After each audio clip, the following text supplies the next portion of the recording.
l'avoir oublié, que le monde musulman sombre aujourd'hui dans le terrorisme, en particulier en Afrique, où nos cousins nigérians veulent rendre le book, c'est-à-dire le livre en anglais, haram, c'est-à-dire interdit.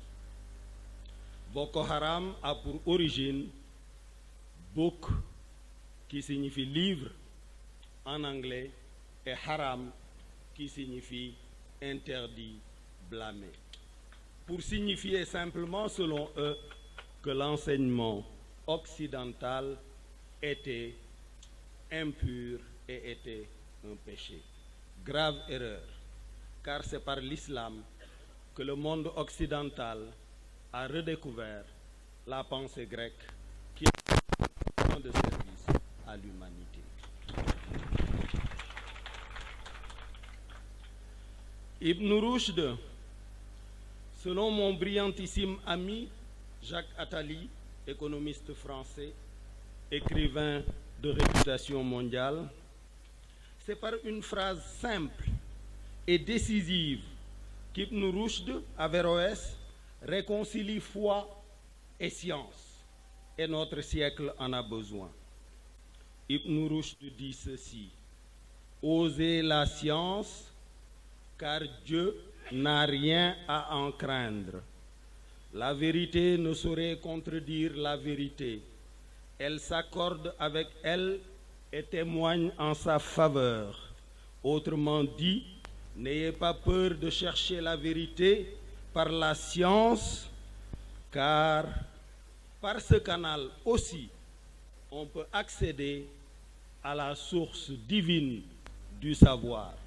Lorsque la science établit de façon claire une démonstration et que vous avez le sentiment que la dite démonstration irréfutable est en contradiction avec un verset du Coran ou de la Bible, révisez plutôt votre interprétation et votre lecture de la parole divine, car la parole divine est vérité et la vérité ne saurait contredire la vérité, elle s'accorde avec elle et témoigne en sa faveur.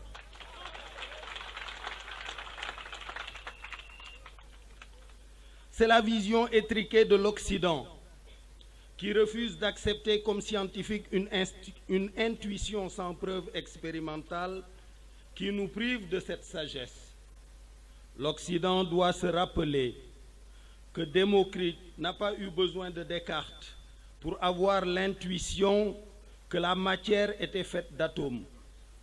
Il aura fallu, après l'intuition de Démocrite, plus de 2500 ans pour qu'Einstein en donne la preuve scientifique et quelques dizaines d'années de plus pour qu'un microscope électronique offre les atomes à notre vue.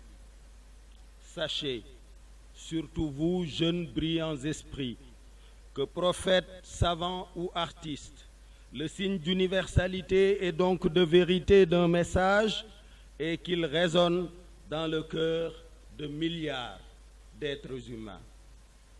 Lorsque des milliards de cœurs reçoivent avec délectation un message, c'est que ce message est porteur de vérité.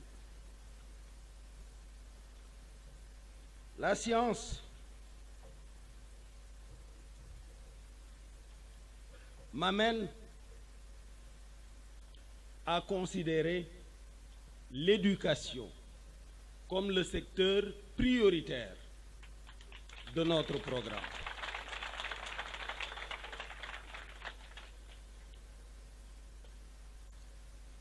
Je ne la confierai donc pas à un ministre, ni à un premier ministre. Je mettrai en place un conseil supérieur de l'éducation. On en a plus besoin que d'un conseil supérieur de la magistrature. Ce conseil supérieur de l'éducation, qui sera présidé par le président de la République, inclura les meilleurs recteurs d'université, pas tous, les meilleurs proviseurs de lycée, les meilleurs directeurs de collège, les meilleurs directeurs d'école élémentaire et les meilleurs directeurs d'école maternelle ou de case des tout-petits.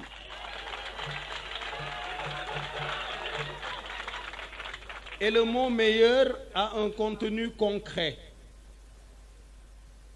Je verrai et je dirai à chaque directeur d'école primaire, si je vous donne 100 de mes enfants au CP, combien d'entre eux me rendez-vous munis d'un certificat d'études primaires et d'une réussite en entrée en sixième? Si celui-là m'en rend 60, l'autre 40, l'autre 20, celui qui me rend 60 sera le patron, suivi de celui qui me rend 40, suivi de celui qui me rend 20.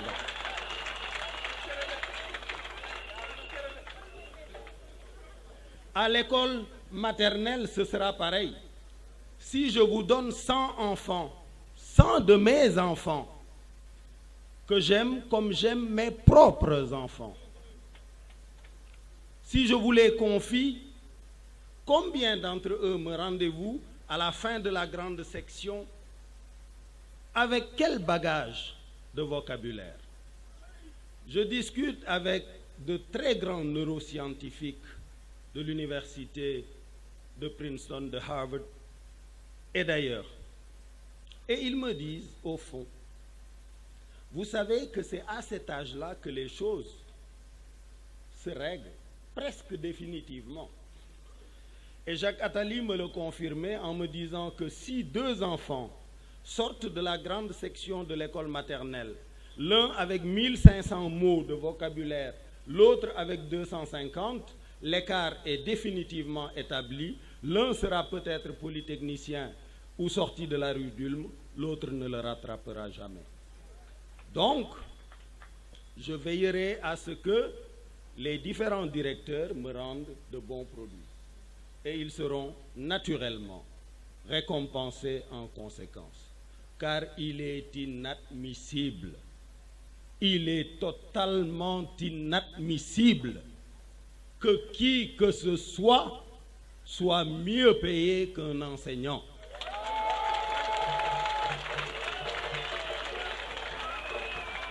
Aux États-Unis d'Amérique,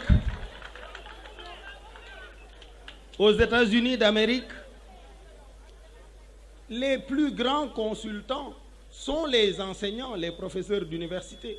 Ils sont au sommet de la chaîne alimentaire.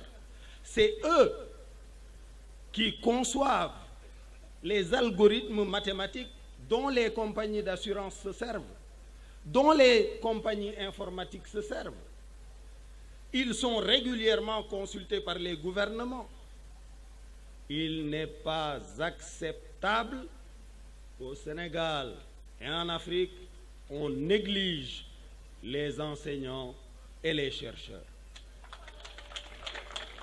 Le plus puissant cerveau de l'univers, selon moi, Mohammed alayhi salatu wassalam, a dit ceci: celui qui cherche a 2 récompenses, ou au moins une. Il a 2 récompenses quand il cherche et qu'il trouve.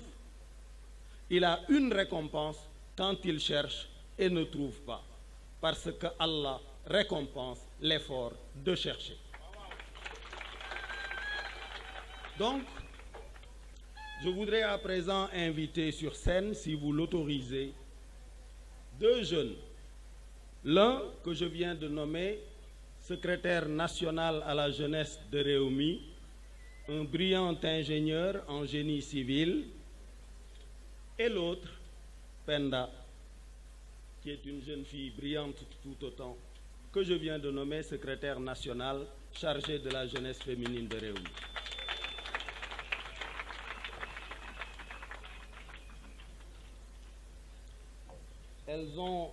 Ils ont un petit sketch de quelques minutes sur la condition enseignante, mise en scène dans un dialogue non encore publié et réaménagé. Allez-y, Mori et Penda.